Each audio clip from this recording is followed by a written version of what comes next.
KPT اس کو آن کرنے کو تیار نہیں ہے کہ بھائی یہ KMC کے انڈر چلا جاتا ہے, روڈ بنانا, سیوریج, یہ وہ, ٹھیک ہے, اپنی رسپانسبلٹی نہیں لے رہا. ان سے بات کرو تو وہ کہتے ہیں کہ آج 50 سال, پچھلے 50 سالوں سے اگر آپ دیکھیں تو KPT کروا رہا ہے اس کی ریپیئرنگ, بنانا کرنا. لیکن یہ کون سا رویہ ہے؟ اب میں آپ کو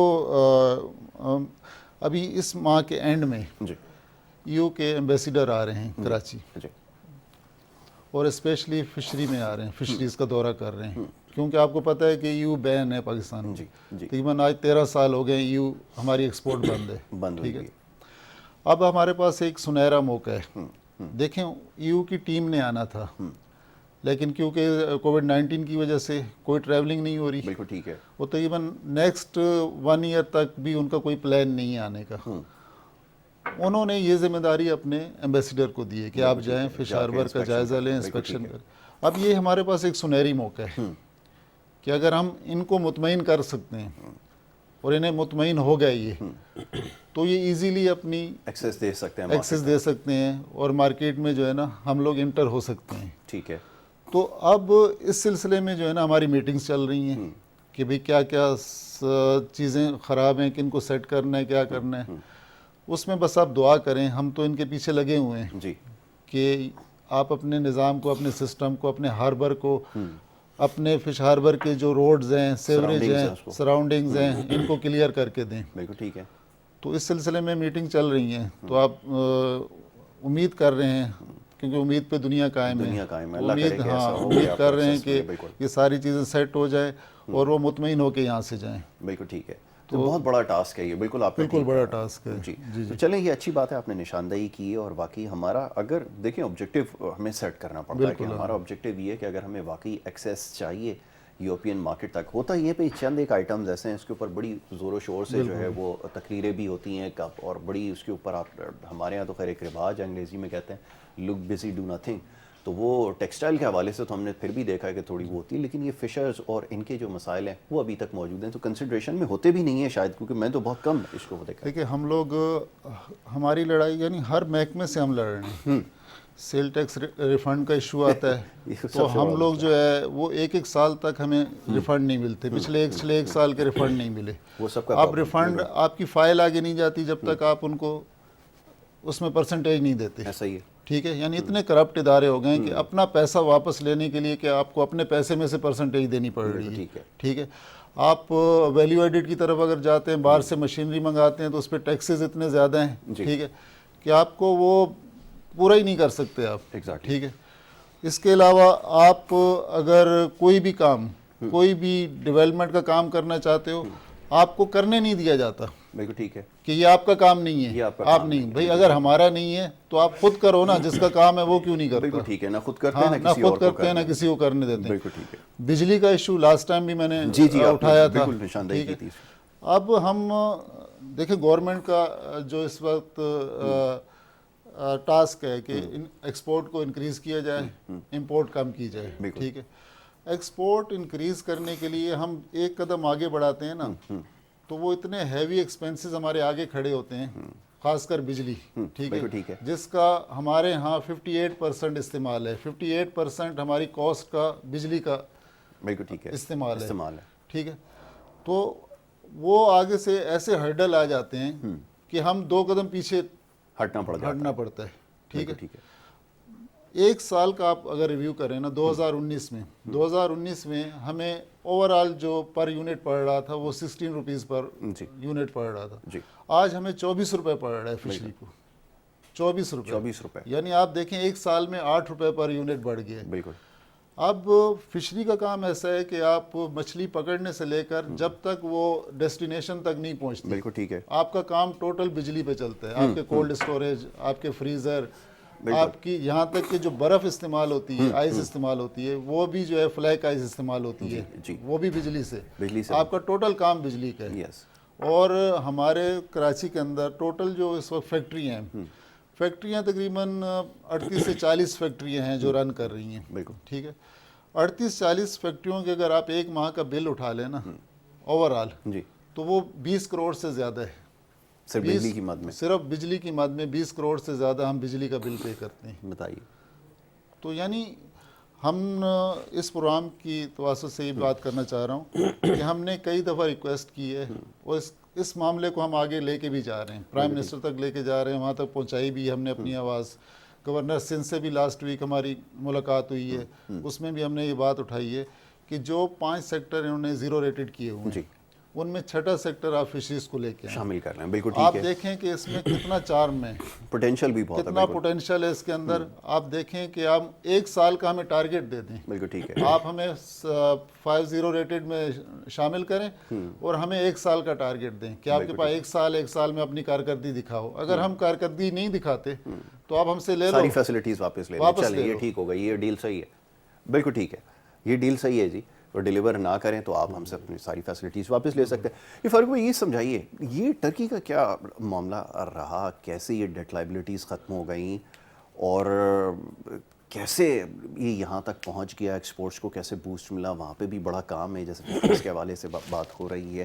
تو کیسے سپورٹ گورنمنٹ نے دی ہے؟ کیسے معاملہ صحیح ہوا؟ اچھا میں چاہوں گا آپ اس کا جواب بڑا تفصیل سے دیں. ذرا ایک بریک چھوٹی سی میں نے لینی ہے، بریک سے واپس آ جاتا ہوں، پھر اس کا جواب آپ سے لیتا ہوں. تو ایک چھوٹی سی بریک کے بعد واپس آتے ہیں، فاروق بھائی سے گفتگو جاری رکھیں گے. آپ دیکھتے ہیں گڈ مارننگ کراچی.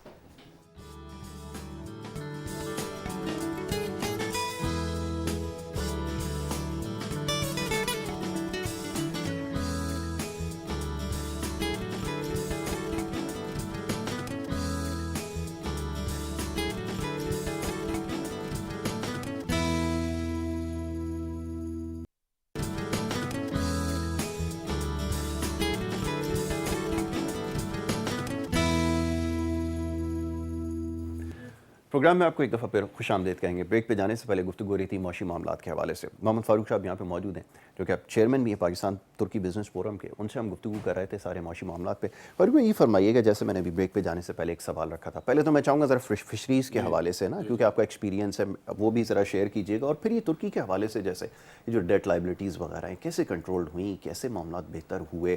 اور پھر خاص طور پہ رجب طیب صاحب کا ایک بڑا بیک گراؤنڈ ہے، وہ جو گراس روٹ لیول کے اوپر جو کام کیا انہوں نے، جو ان کی پرفارمنس تھی، وہ اگر آپ اسٹینڈرڈ بنائیں تو شاید رزلٹ نکل ہی آئے گا. لیکن ہمارے یہاں نہ وہ نرسریز ہیں، نہ اس طرح کے لوگ ہیں، نہ وہ لیڈرشپ ہے. کیسے معاملہ ٹھیک ہوگا یہ ذرا دیکھیے. بات پتہ ہے کیا ہے، کسی بھی ادارے کو، اب گھر بھی ہو نا تو گھر کا جو سربراہ ہوتا ہے نا، اس کا ایک ویژن ہوتا ہے گھر کو چلانے کا. ٹھیک ہے. اسی طرح ایک ادارہ ہوتا ہے، اس کے بھی ایک ویژنری ایک ایک کانسیپٹ ہے، مجھے ملک ادارے کو چلانا کیسے. اتنا بڑا ملک ہے، اب اس کے لیے جو لیڈر ہوگا اس کا ویژن ہونا بہت ضروری ہے کہ مجھے ملک کو لے کے کہاں جانا ہے. ٹھیک ہے. اور کیا کیا میں کام کروں کہ ملک کو وہاں تک لے کے جاؤں. اور میری ایسی ٹیم کون سی ہو کہ میں ان کو ساتھ ملا، اکیلا کوئی نہیں کچھ کر سکتا. آپ کو لائک مائنڈڈ لوگ ساتھ ملا کے جو ہوتے ہیں ان کو لے کے آپ ٹیم لے کے چلتے ہو آپ. اچھا اب ٹرکی کا جہاں تک معاملہ ہے، دیکھیے جب ٹرکی، آپ کو پتہ ہے کہ آج سے 25-30 سال پہلے ٹرکی واز نتھنگ ایکچولی. ٹھیک ہے. اچھا پریزیڈنٹ اردوان جب آئے تو یہ پہلے آئے میئر استنبول بنے، وہاں انہوں نے اپنا کام کر کے دکھایا، استنبول کو چینج کیا انہوں نے. ٹھیک ہے. اس کی جو بلدیاتی چیزیں تھیں اس میں رہے. پھر جب الیکشن ہوئے تو یہ پرائم منسٹر بنے. ٹھیک ہے. 2002 میں یہ پارٹی آئی اور اس کے بعد یہ پرائم منسٹر بنے. عبداللہ گل صاحب جو تھے وہ صدر تھے. لیکن ایک پارٹی کا ویژن تھا کہ ٹرکی کو ہم نے کہاں لے کے جانا ہے. ٹھیک ہے. آج اس ویژن کی وجہ سے ٹرکی کی آج جو ایکسپورٹ ہے آپ دیکھیں اس وقت $270 بلین کی ایکسپورٹس ہیں. ٹھیک ہے. اچھا لونز انہوں نے بھی لیا IMF سے، ایسا نہیں کہ نہیں لیے. لیکن اب آپ کو اسٹریٹجی ایسی بنانی ہوتی ہے کہ آپ کی انکم اتنی ہو کہ آپ لون کا ری پیمنٹ بھی کرتے رہیں اور آپ کا سسٹم بھی چلتا رہے. کیونکہ سم ٹائم اب ظاہر ہے وہ چاہتے ہیں کہ IMF سے جان چھوٹی، کافی حد تک انہوں نے اس کو پے آف کر دیا اور جان چھوٹی ان کی. سب سے بڑا جو کام کیا انہوں نے، دیکھیے وہ انڈسٹریلائزیشن کے اوپر تھا. انہوں نے اپنے ملک میں انڈسٹری کو لگانے کے لیے بہت بڑے انسینٹیوز دیے. ایکسپورٹ کے لیے ہم لوگ رشیا میں، میں پاکستان رشیا بزنس کونسل کا چیئرمین تھا تو میں رشیا میں ایگزیبیشن آرگنائز کیا کرتا تھا. 14 سال میں نے کی ایگزیبیشن. تو ٹرکی سے ہمارا مقابلہ ہوتا تھا. ان کے لوگ جو آتے تھے ان کو 80% سبسڈی ملتی تھی گورنمنٹ کی طرف سے. 80% سبسڈی ملتی تھی. ٹھیک ہے. اسٹالس کے لیے ہمارے ہاں 50% ملتی تھی ان کے یہاں ریئل 80% ملتی تھی, ہمارے یہاں تو پھر کرپشن ہوتی ہے. ہمارے یہاں جو ادارہ کیا کرتا ہے کہ وہ جو آرگنائزر ہوتے ہیں ان کو کہتے ہیں یار تمہاری 300 یورو کی فیس ہے نا, اس کو 400 کرنا, پھر اس کا آدھا کرنا, جو باقی پیسے وہ ہمارے دے دینا, ہمیں دے دینا. بالکل ٹھیک ہے. اچھا, ہمارا جو ایکسپورٹر ہے اس کو پھر وہ ایڈوانٹیج نہیں مل رہا ہوتا. سیکنڈلی ہمارا کیا ہوتا ہے کہ انہوں نے جو بالکل گراس روٹ کے ایکسپورٹرس ہیں نا, ان کو انہوں نے پروموٹ کیا ایس ایم ایز کو, جسے کہتے ہیں. ٹھیک ہے, ایس ایم ایز کو ایکسپورٹ کے لیے لے کر آئے وہ آگے. ان کے لیے زیادہ انسینٹیوز تھے بنسبت بڑے اداروں کے, کہ تاکہ وہ آگے بڑھے اور ایکسپورٹ بڑھے. بالکل ٹھیک ہے. اچھا, ٹیکسٹائل میں ہمارا ان سے مقابلہ ہے, فروٹ ویجیٹیبل میں ہمارا ان سے مقابلہ ہے. ٹھیک ہے, وہاں بھی جو سارے فروٹ اللہ نے دیے ہیں جو ہمارے یہاں ہیں, موسم ایک جیسا ہی ہے. ٹیکسٹائل ان کے ابھی کاٹن اگتی ہے اور ٹیکسٹائل میں بہت بڑے وہ آگے ہیں. لیدر ان کا ہم سے بہت اچھا ہے. ٹھیک ہے, ٹھیک ہے. انہوں نے جو اسٹینڈرڈ بنائے اپنے کوالٹی کے, دیکھیے یورپ ان کے قریب تھا. ٹھیک ہے, یورپ سے انہوں نے نیٹو کی وجہ سے اور یورپین کمیونٹی کی جو جب وہ بڈ کر رہے تھے کہ جانا ہے ہم کو, اس وجہ سے انہوں نے اس کا بہت ایڈوانٹیج لیا. ڈیوٹی فری ایکسیس تھا, 2 گھنٹے کی رائڈ کے اوپر پولینڈ آ گیا, 1.5 گھنٹے پہ وہ آ گیا, 1 گھنٹے پہ یہ آ گیا. تو وہ gateway to Europe actually. ان کو جو ایڈوانٹیج ملا وہ یہ تھا کہ یورپین ہونے کے ناطے سے یورپ نے ان پہ خاص عنایتیں بھی کی, ان کو انسینٹیوائز بھی کیا. لیکن ایٹ دا سیم ٹائم جو گورنمنٹ کے جو ایک ویژن تھا نا, وہ تھا انڈسٹری کا لگانا. ٹھیک ہے, انہوں نے جو heavy technical event, solar panels وہاں بنتے ہیں, ہیوی مشینریز وہاں بنتی ہیں, ٹیکسٹائل کی مشینریز وہاں بنتی ہیں. آپ مشینوں کے نام لیں, جو بھی پیکیجنگ مشینیں دنیا بھر کی بے تحاشا, اور جرمن ٹیکنالوجی کے ٹکر کی وہ چیزیں بناتے ہیں. ٹھیک ہے, اور ایکسپورٹ کرتے ہیں. پرائس کم ہوتی ہے ان کی, کیونکہ وہاں بھی کیا کہتے ہیں اسٹیل ہے, ہر چیز وہاں پر بھی ہے. بالکل. ہمارے ملک میں جو ایکچولی مسئلہ رہا, دیکھیے انہوں نے اسی وجہ سے اپنے جب انکم بڑھائی, ان کی ایکسپورٹ بڑھنا شروع ہو گئی. امپورٹس دیکھیے, ہم اپنی ٹیکسٹائل وہاں ایکسپورٹ نہیں کر سکتے, میڈ اپس را مٹیریل کر سکتے ہیں. انہوں نے میڈ اپس, ہمارا فروٹ ویجیٹیبل وہاں نہیں جا سکتا. ٹھیک ہے, ہمارا لیدر وہاں نہیں جا سکتا. اپنی انڈسٹری کو انہوں نے پروٹیکٹ کیا.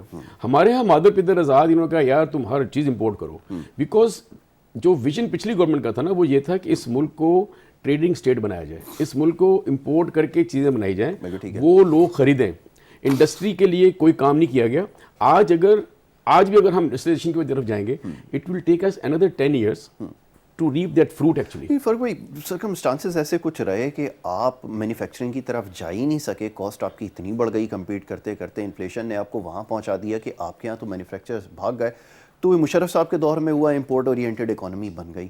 آپ نے دیکھا کاسٹ کم پڑ رہی ہے, سوئی بھی وہاں سے منگوا لی, ہوائی جہاز بھی منگوا لیا, سب کچھ ہی منگوا لیا. تو اب یہاں پہ اس کو کیلکولیٹ کر رہے تھے, تو مینوفیکچررز تو ان کے لیے تو نہیں. دیکھیے, میں تو مشرف کے زمانے میں ہمارے imports were like 34 billion 33 billion dollar ہماری امپورٹس تھی. ٹھیک ہے, اور ہماری ایکسپورٹ اس وقت بھی 14 بلین ڈالر, 15-20 بلین ڈالر, 18 گھوم رہی تھی. ٹھیک ہے, جب نیکسٹ گورنمنٹ آئی ہے, پیپلز پارٹی کی گورنمنٹ پہلے آئی, ٹھیک ہے, ان کے آنے پہ جب وہ گئے ہیں تو ہماری جو امپورٹس تھیں وہ تھی 44 بلین ڈالر کی. ٹھیک ہے, اور ہماری جو ایکسپورٹس تھیں وہ 25.72 بلین ڈالر کی ہماری ایکسپورٹس تھیں. جب یہ نواز شریف جب گئے ہیں یہ لوگ, تو ہماری امپورٹس 60 بلین ڈالر کی ہو چکی تھی. ہماری امپورٹس گھٹ کے 19.40 بلین ڈالر پہ آ چکی تھی. اچھا, اب ان کا یہ تھا کہ ہر چیز انڈیا سے یا ایسے ملکوں سے منگائی جائے, ان کے مفادات اس طرف تھے. اور پاکستان کو امپورٹنگ اسٹیٹ تو بیسیکلی پچھلی گورنمنٹ زیادہ بنانے کی کوشش کی. ہمارے جو ٹریڈ بیلنس تھا, آپ سوچیں نا سر, 40 بلین ڈالر کا ہمارا ٹریڈ بیلنس, یعنی کہ ڈیفیسٹ. آپ کیسے چاہیں گے کہ ایکسپورٹ کیسے بڑھے, جب تک انڈسٹری, دیکھیے یہی ویژن ہوتا ہے کہ جب آپ نے انڈسٹریلائزیشن کرنی ہے تو پھر آپ انسینٹیوائز کرتے ہو. آپ کہتے ہو بھائی جو انڈسٹری لگائے گا, جیسے عمران خان کی گورنمنٹ نے کنسٹرکشن کو انڈسٹری کا درجہ دیا اور بولا جی آپ پیسہ انویسٹ کریں, ہم آپ سے نہیں پوچھیں گے پیسہ کہاں سے آیا. میں نے پچھلے پروگرام سے میں کہا تھا, پچھلے پروگرام میں بھی, کہ یہ گورنمنٹ کو چاہیے یہ بولے کہ بھائی آپ کوئی بھی انڈسٹری لگاؤ, کوئی بھی انڈسٹری لگاؤ ملک میں, ہم پیسے کا نہیں پوچھیں گے. ٹھیک ہے, 5 سال تک ہم نہیں, ہر انڈسٹری لگاؤ. ٹھیک ہے, لیکن اس سے کیا, دیکھیے امپلائمنٹ جنریٹ ہوگا, آپ کی اکانومی میں پیسہ سرکولیٹ ہوگا, جو پیسہ باہر رکھا ہوا ہے, چھپایا ہوا ہے, وہ انڈسٹری میں لگائے گا. یہی تو ایز ہے جو کہ نہیں آ رہی. اور پھر آپ ان کو بولیں کہ جو یوٹیلیٹیز کے بلز ہیں جو انڈسٹری لگائے گا اس کو ہم ہاف دیں گے, جیسے 25% دیا نا ابھی, بولو جی جو انڈسٹری والا بندہ ہوگا اس کو ہم ہاف دیں گے. ٹھیک ہے, اور جو ایس ایم ایز خاص طور پہ بہت ساری چیزیں ہیں, اور اسی طرح گیس کے چارجز, ساری جو چیزیں ہیں, آپ ایسا ماحول کریٹ کریں, کنڈیوسو انوائرمنٹ بنائیں نا کہ انویسٹمنٹ بھی آئے باہر کا, اور لوکل جو ہمارا آدمی وہ بھی انویسٹمنٹ کرے. سر یہ تو پلان کیسا ہوگا نا, دیکھیں مائکرو فائنینسنگ کو گرو کرنا ہے, گورنمنٹ کو بیٹھ کے سوچنا ہوگا ہائر انٹرسٹ پہ مارک اپس کے اوپر کہاں سے بینکس پرووائڈ کریں گے, نہ اپنے پابند کیا, نہ کوئی آپ ایسی پالیسی لے کر آئے کہ آپ ان کو پابند کریں گے جو باہر کے اسپانسرز کام کر رہے ہیں کہ یار ہماری مارکیٹ کے لیے, سوسائٹی کے لیے تو کچھ کرو تاکہ ہمارے یہاں ایکسپینشن ہو, جو اسمال بزنس ہیں گرو کریں, کنسیڈریشن بھی تو ہو. وہ نہیں ہو سکتی نا. دیکھیے ہمارا پالیسی ریٹ آج بھی 7% ہے. میں ہمیشہ کہتا ہوں کہ لیس دین 5% ہمارا پالیسی ریٹ ہونا چاہیے. اس میں کیا ہرڈل ہے یہ بتا دیں. ہرڈل آپ دیکھیے پہلے میں آپ کو بتاؤں, نہیں کنڈیشن دیکھیے, آپ نے اپنے ملک کا مفاد بھی دیکھنا ہے نا, ٹھیک ہے نا. آپ دیکھیے پرابلم کیا ہے ہمارے ہاں, جب آپ کا ابھی میں اگر پہلے 13.25% تھا, میں جب لون لینے جاؤں گا تو مجھے بینک کتنے میں دے گا سر؟ 20 سے 22% دے گا مجھے. تو میں کہاں سے نصیب لگاؤں گا یار, میری تو فیزیبلٹی بن ہی نہیں پائے گی نا, نہیں بن سکتی. اچھا دنیا بھر میں جو اس قسم کے جو ڈسکاؤنٹ جو پالیسی ریٹس ہوتے ہیں 2.5% 2% اوپر نہیں ہوتا ہے, ٹھیک, پوری دنیا میں. پوری دنیا. اب ہمارا اگر 4% ہے مثال کے طور پر, تو بینک مجھے 8-9% پہ دے گا, تو میں I can survive with that, you know. بالکل ٹھیک ہے. لیکن 22% پہ کین ناٹ سروائیو, نہیں کر, تو آپ کنسیڈر ہی نہیں کر سکتے. تو یہ جو آپ کی پالیسی انویسٹیگیشن کی ہوگی اس میں یہ ضروری ہوگا کہ بھائی جو پالیسی ریٹ ہے آپ کو نیچے لانا پڑے گا, تاکہ لوگ جو دیکھیے, لوگ جب زیادہ پیسہ ملتا ہے ڈپازٹ پہ, وہ انویسٹمنٹ کیوں کرے گا بھائی؟ بالکل صحیح. میں جب 13.25 رسک کیوں لے گا سر؟ نہیں لے گا کوئی بھی نہیں. 14% مل رہا ہے, وائی شوڈ آئی انویسٹ منی یار؟ سر پیسہ اس لیے آپ کا بلاک ہو گیا, سارا چوک ہو گیا مارکیٹ میں, آپ کے ڈالرز بھی اس وجہ سے چوک ہو گئے تھے کہ لوگوں نے کہا مارکیٹ میں لیکوڈیٹی نہیں ہے, اس کو رکھو اور انتظار کرو, ویٹ اینڈ سی کے اوپر چلے گا, جب ڈیمانڈ بڑھتی جائے گی خود بخود اپریشیٹ کیا. یہی مسئلہ ہوا. اگلے دن میں نے ڈالر کے اوپر بھی پروگرام کیا. لیکن گورنمنٹ کا بھی تو رول ہوتا ہے نا اس کے اندر, جی مارکیٹ میں پیسہ کیسے فلوٹ کرنا ہے, تو سینٹرل بینک کو اس کے لیے آگے آنا پڑتا ہے, تو آپ کو لوگوں سے پیسے نکلوانے پڑتے ہیں, ایز دینی پڑتی ہے. وہ کانفیڈنس بلڈنگ کے اوپر کام نہیں ہوا ہے, نہیں ہے, ابھی بھی نہیں ہے. اچھا اسی طرح دیکھیے, میں فشریز کی بات کرتا ہوں, مجھے اتنا دکھ ہوتا ہے, پاکستان میں اتنا زبردست پوٹینشیل ہے فشریز کا, آپ یقین جانیے. ہمارا جو پران ہے, ہماری جو فش ہے, unfortunately this is one of the most neglected sectors of Pakistan, ٹھیک ہے. ہماری, میں ایک دفعہ کمرشل آفیسر سے ملا, یو ایس کے کانسٹیٹ میں گئے تھے ہم لوگ, وہاں بات ہوئی. وہ ہماری سارا فش کا سی فوڈ لینا چاہتے ہیں, لیکن ان کی شکایت کیا ہے, ان کی بھی اور دوسرے ملکوں کی بھی ہماری ملاقات رہتی کہ جی آپ کے ہاں ایڈوانس پروسیسنگ نہیں ہے, صحیح ہائیجینک سسٹم نہیں ہے کہ جی ہم آپ کی فش کو یا آپ کے سی فوڈ کو امپورٹ کریں. امپورٹ کر سکیں. رشیا ہم نے بات ہی نہیں کرتے کیونکہ ان کا بھی اتنا زبردست کوارنٹائن سسٹم ہے, ان کا سسٹم اتنا ہے کہ رشیا اتنا پوٹینشیل ہے, اگر ہم وہاں سی فوڈ ایکسپورٹ کریں, trust me huge potential. Unfortunately ہمارا جو بزنس انٹرپرینور ہے آپ کی فشریز میں بھی, ان کو بھی چاہیے کہ وہ آگے بڑھیں, اور گورنمنٹ کو چاہیے کہ ان کو بالکل نامنل کے اوپر ایسے لونز دیں, مشینری فری کریں. 30 کروڑ کا بجلی کا بل بھر کے بیٹھے, اور اتنی بڑی کیا کمائیں گے. ہمارا اتنا پوٹینشیل ہے فشریز کا, آپ یقین جانیں کہ ہم لوگ جو ہے نا انشاءاللہ ہم فشریز کے ایکسپورٹ کو 2-3 بلین تک آرام سے لے جا سکتے ہیں, provided if they are given proper incentives, if they are given proper attention and strategy is made کہ جی ہم نے اس پہ کام کرنا ہے, سب ہم نے ٹارگٹ کو اچیو کرنا ہے, کیونکہ یہ اتنا بڑا پوٹینشیل ہے دنیا بھر میں. جاپان دیکھیے, جاپنیز امبیسڈر آئے تھے, اب وہ پاکستان میں ہمارا جو ابھی موجودہ حالات کا جو بھی سسٹم فشریز ہے اس میں وہ اپنی سی فوڈ امپورٹ نہیں کر سکتے. انہوں نے کہا جی now we are going to invest money in Pakistan in fisheries, they going to have their own processing units, ٹھیک ہے, اور وہ وہاں پروسیس کریں گے and then they will export to Japan. اور وہ اس میں کیا ہے کہ انہوں نے کہا جی ہم آپ کے لوگوں کو ٹیکنالوجی بھی سکھائیں گے اور چیزیں بتائیں گے کیسے, تو اس سے ایک مقابلے کا رجحان پیدا ہوگا. بالکل ٹھیک ہے. یہ دیکھیں نا, دیکھیں ہائیجین کا جیسا بھی ایشو ہے اور بہت سارے ایشوز ہیں. دیکھیے اتھارٹیز جب تک ایکٹیو ہوتی ہیں نہیں ہوتی ایک الگ مسئلہ ہے, لیکن یہاں پہ تو ابھی جیسے فاروق بھائی نے کہا کہ اسٹیپ فارورڈ کرنا پڑے گا, خود ایکسپورٹرز کو آگے آنا پڑے گا اور ان کو ٹیک اپ کرنا پڑے گا تاکہ آپ کی پوزیشن بہتر ہو سکے, آپ کو ایکسیس مل سکے, یورپ میں مل سکے, جاپان تک مل سکے. اب دیکھیں وہی ہے کہ اگر آپ کے پاس فیسلٹیز ہوتی ہیں, اگر کنڈیوسیو انوائرمنٹ یہاں پر ہوتا, تو وہ کیا کرتے کہ آپ سے پھر ڈائریکٹلی امپورٹ کی طرف جاتے. اب وہ اپنی ٹیم لے کر آئیں گے, پھر یہاں پہ ان کی پروجیکشن ہوگی, ساری چیزیں ہوں گی, اور پھر آپ دیکھیں ایٹ دی اینڈ جو اس میں سے لائن شیئر ہوگا نا وہ انہی کے پاس جائے گا, زیادہ فائدہ ان کو ملے گا. ہم لوگ پھر بھی اس سے اتنا زیادہ جو ہے فائدہ نہیں اٹھا سکیں گے. بات تو تب ہے جب ہم اس سے فائدہ اٹھا سکیں, لیکن گراؤنڈ ہمیں بنانا پڑے گا. یہ کیسے ہوگا؟ اصل میں آپ دیکھیں کہ پاکستان میں نا آپ کا جو سمندر ہے وہ بلوچستان اور سندھ کو ٹچ کر رہا ہے, ٹھیک ہے, اور ایک بہت بڑا کوسٹل ایریا ہے آپ کے پاس, ٹھیک ہے. آپ کے پاس جو پروسیسنگ پلانٹ ہیں, آپ سندھ میں دیکھیں تو سندھ میں آپ کا کراچی ہے مین, کراچی کے اندر 40 سے 45 پروسیسنگ پلانٹ ہیں, ٹھیک ہے. بلوچستان میں جاتے ہیں تو وہاں پہ 20 سے 25 پروسیسنگ پلانٹ ہیں, لیکن مختلف شہروں میں جیسے ہورماڑا, پسنی, گوادر, جیوانی. یس. اب